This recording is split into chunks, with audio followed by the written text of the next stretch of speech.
Good morning student. आज हम भारतीय सामाजिक संगठन की वर्ण व्यवस्था पर चर्चा करेंगे। भारतीय समाज को सुचारू रूप से चलाने के लिए वर्ण व्यवस्था का निर्माण किया गया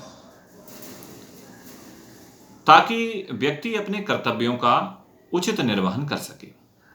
कर्तव्यों के निर्वहन से मतलब है कि व्यक्ति को जीवन यापन करने के लिए विभिन्न प्रकार के पुरुषार्थों से होकर गुजरना पड़ता है, विभिन्न प्रकार के कर्तव्यों को करना पड़ता है। समाज एक ही प्रकार के व्यक्तियों से नहीं बन सकता, इसलिए समाज में सभी प्रकार के व्यक्तियों का होना जरूरी है और सभी प्रकार के कर्म करने वाले व्यक्तियों का होना भी जरूरी है। तो कर्म के आधार पर ही वर्ण व्यवस्था की परिकल्पना की गई।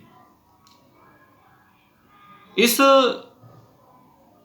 वर्ण व्यवस्था के अंतर्गत ऐसे व्यक्तियों को रखा गया जिनका प्राकृतिक स्वभाव और रुचि एक समान हो, और उनकी प्राकृतिक स्वभाव और रुचियों के एक समान रखने वाले व्यक्तियों को अलग अलग समूहों में विभाजित किया गया और इन समूहों को ही कालांतर में वर्ण व्यवस्था का नाम दिया गया।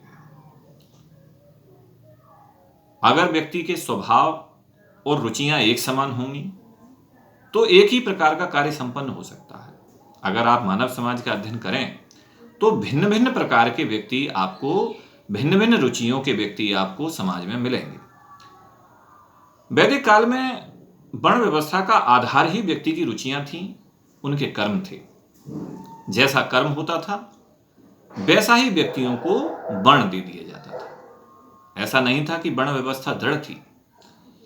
वर्ण व्यवस्था फ्लेक्सिबल थी।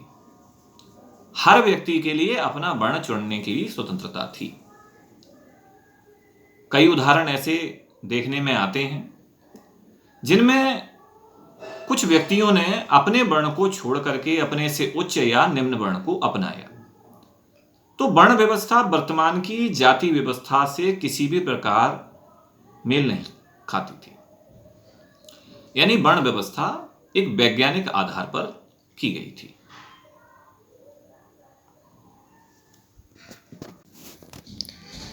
तो यहां पर हम बात करेंगे वर्ण व्यवस्था की। वर्ण शब्द जो है वो दो चीजों से मिलकर बना है, या कहिए कि इसके दो अर्थ बनते हैं। एक वर्ण का अर्थ होता है रंग और दूसरे वर्ण का अर्थ है व्यवसाय का चयन या वर्ण करना। इसके लिए समाज में दो प्रकार की व्यवस्था थी। पहली व्यवस्था जो थी वो कर्म के आधार पर थी, यानी जिस प्रकार समाज में जो भी लोग रह रहे हैं वो जैसा भी कार्य करने में अपनी रुचि रखते हैं या जो कार्य उन्हें पसंद होता है, उस कर्म के आधार पर उनको उस समूह में रखा गया और उस समूह विशेष को एक विशेष नाम दिया गया। दूसरी व्यवस्था जन्म के आधार पर है, जो आज के समाज में देखने को मिलती है। आज जिस भी जाति के अंदर व्यक्ति जन्म लेता है उस जाति की नागरिकता उसके लिए तुरंत मिल जाती है।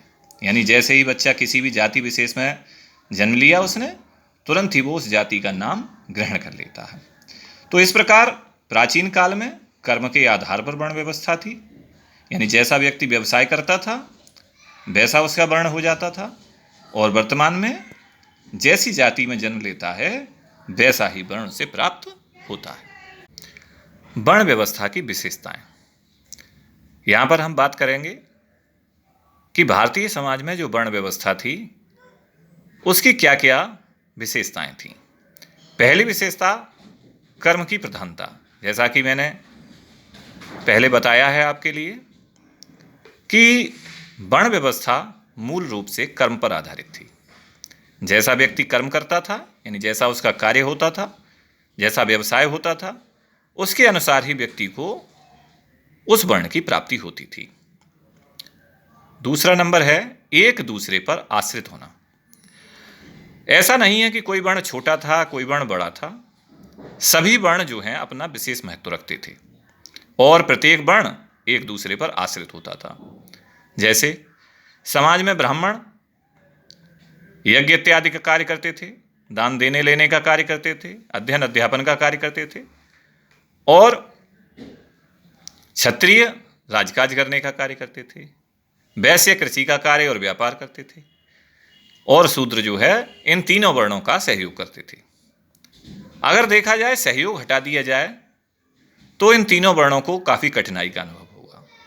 अगर राजकाज में अस्थिरता होगी तो वैश्यों का व्यापार नहीं चलेगा, और अगर व्यापार नहीं होगा तो धन नहीं होगा, और धन नहीं होगा तो तीनों वर्ण जो हैं बेकार हो जाएंगे।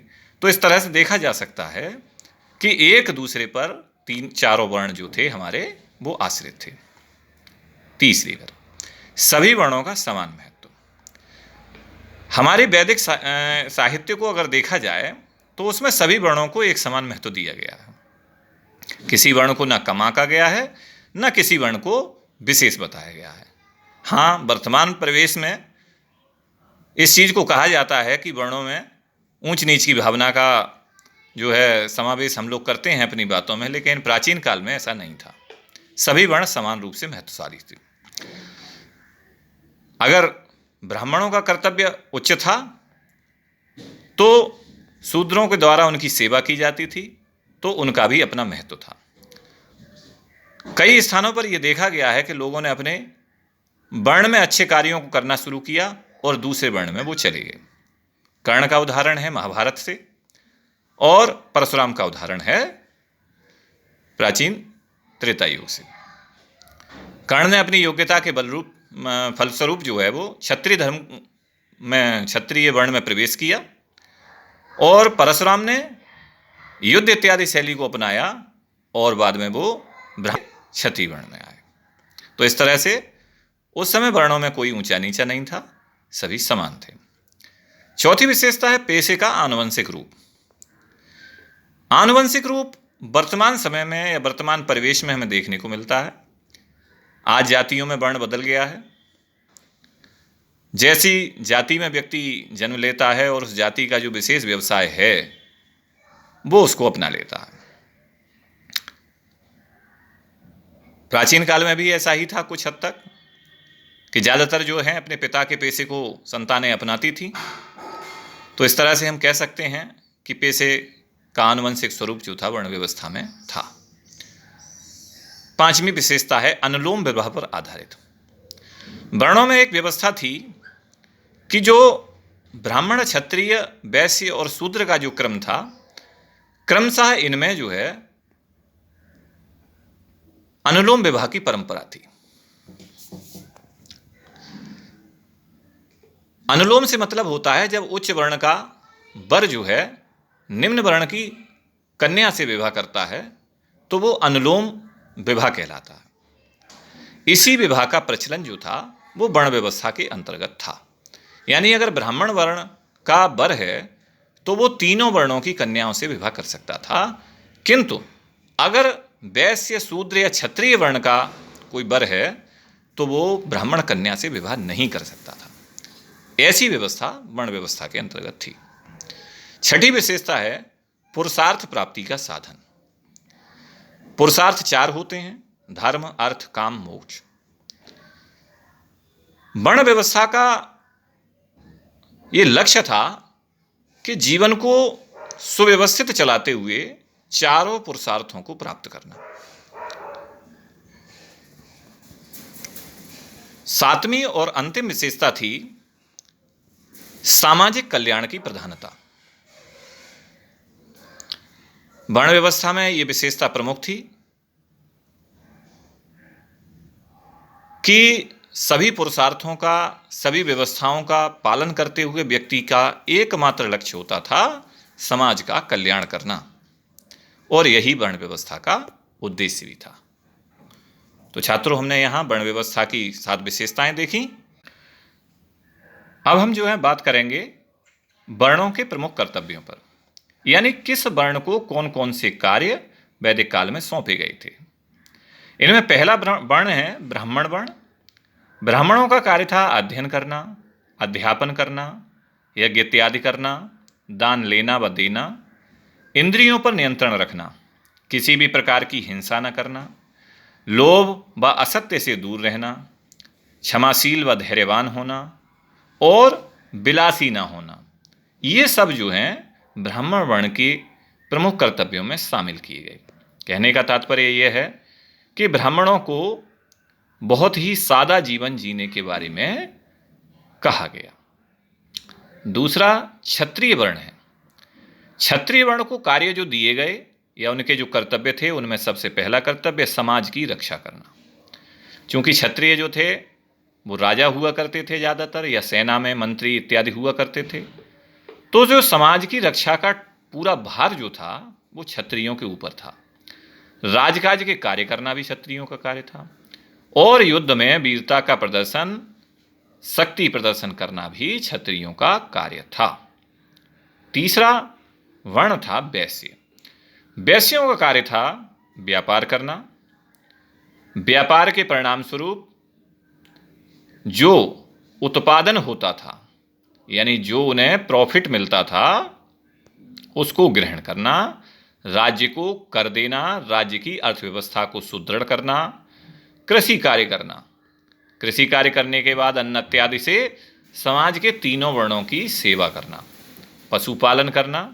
प्राचीन काल में जैसे आज मुद्रा का प्रचलन है, ऐसे ही उस समय पशुओं को भी धन माना जाता था, और पशुपालन करना एक उत्कृष्ट व्यवसाय के रूप में, और तीनों वर्णों के लोगों के लिए ब्याज पर ऋण प्रदान करना, ये भी वैश्य वर्ण का प्रमुख कर्तव्य था।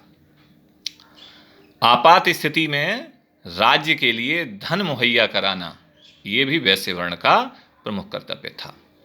चौथा और अंतिम वर्ण शूद्र है। इसका कार्य था तीनों वर्णों की सहायता करना, सेवा करना, कृषि इत्यादि में सहयोग करना।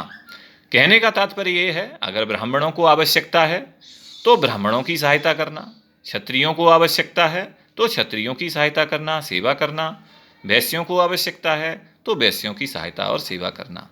अथवा इसके अलावा शूद्रों के कुछ अन्य कार्य भी थे, जैसे घड़े, बर्तन इत्यादि बनाना, लोहे के काम करना, स्वर्ण आभूषण इत्यादि बनाना, कपड़े का कार्य करना यानी कपड़े बनाना, रस्सी बनाना। ऐसे तमाम प्रकार के जो कार्य थे वो प्राचीन वैदिक काल में दर्ज हैं इतिहास में।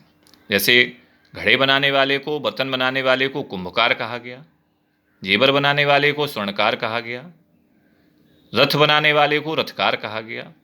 ये इस प्रकार के जो व्यवसाय थे वो शूद्र वर्ण के अंतर्गत ही आते थे। तो छात्रों, यहाँ हमने देखा कि वर्णों की प्रमुख कर्तव्य क्या क्या थे।